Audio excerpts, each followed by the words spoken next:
उत्तराखंड में रहती हैं परियां, लोगों का कर लेती हैं अपहरण, वैज्ञानिकों ने भी लगाई मुहर।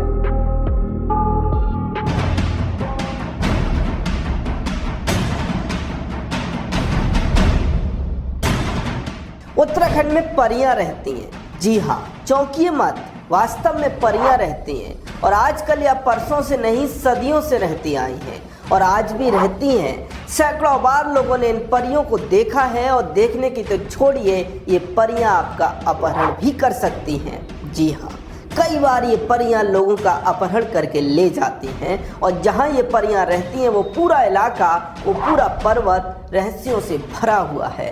आइए देखते हैं कहाँ से आई ये परियां, कहाँ रहती हैं ये परियां और क्या है खैट पर्वत से जुड़े सीक्रेट्स। नमस्कार, आप देख रहे हैं वोकल भारत। उत्तराखंड परियों के होने के सबूत हम आपको दिखाएं उससे पहले आप चैनल को सब्सक्राइब कर लें, बेल आइकन भी दबा दें। उत्तराखंड के टिहरी गढ़वाल में स्थित खैट पर्वत का नाम आपने जरूर सुना होगा।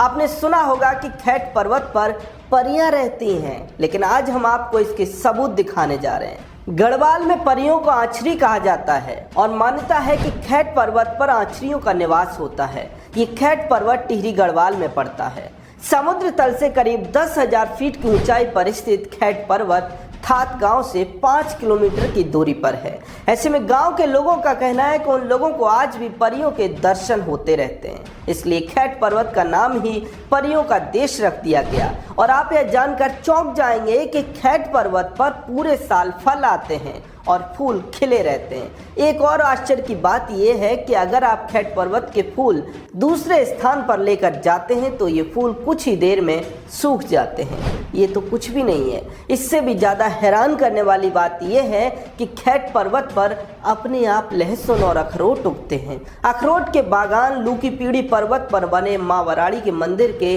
गर्भजोन गुफा के करीब ही हैं। अब खैट पर्वत से नीचे आते हैं। खैट पर्वत इलाके में ही खैटखाल मंदिर बना हुआ है। गांव के लोग इस मंदिर को रहस्यमयी शक्तियों का केंद्र मानते हैं और इस मंदिर की पूजा परियों या फिर आश्चर्यों के मंदिर के रूप में करते हैं। अब मैं जो आपको बताने जा रहा हूँ वो बहुत ध्यान से सुनिए। सरकार ने इस पर्वत पर चटकीला रंग पहनने पर, शोर मचाने पर और तेज संगीत बजाने पर प्रतिबंध लगा रखा है।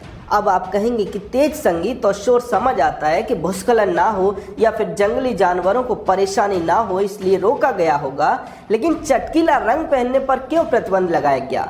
लेकिन यकीन कीजिए, इन प्रतिबंधों का जानवरों से या फिर पहाड़ से कोई लेना देना नहीं है, बल्कि परियों से है। जी हाँ, ये सभी प्रतिबंध परियों के कारण लगाए गए हैं। मान्यता है कि परियों को चटकीला रंग, शोर और तेज संगीत पसंद नहीं है, इसलिए इन पर रोक लगाई गई है। अब और आगे बढ़ते हैं, ध्यान से सुनते जाइए।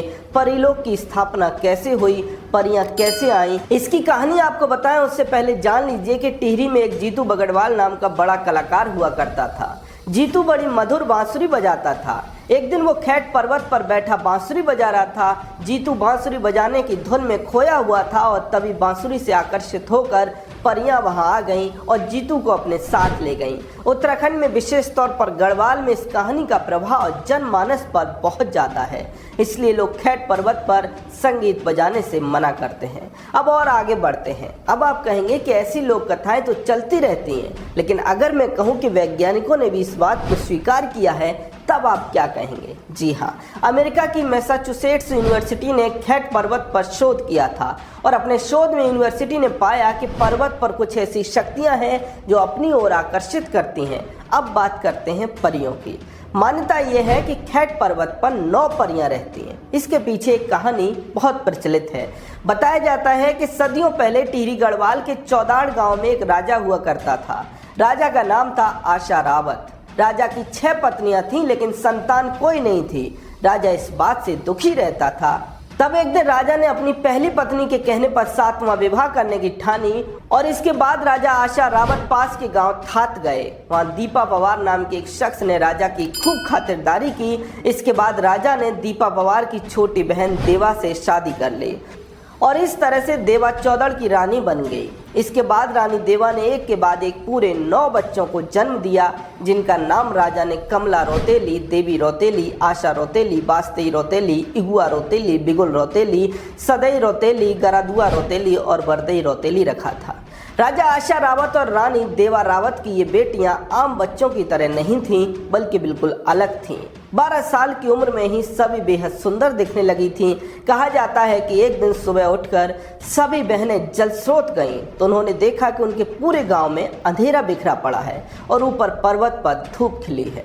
धूप की तलाश में सभी बहनें जैसे ही खैट पर्वत पर पहुंची वैसे ही परियों में बदल गईं। गांव के लोगों का मानना है कि राजा आशा रावत की वो 9 बेटियां अभी भी खैट पर्वत पर परियां बनकर घूमती हैं। इस कहानी को सच इसलिए माना जाता है क्योंकि उत्तराखंड में जब कुल देवता को प्रसन्न करने के लिए पूजा विधि होती है, उस विधि में भी राजा आशा रावत और रानी देवा की इन परी बेटियों की कहानी सुनाई जाती है। खैट पर्वत की ये कहानी, परियों की ये कहानी आपको कैसी लगी कमेंट सेक्शन में हमें जरूर बताएं।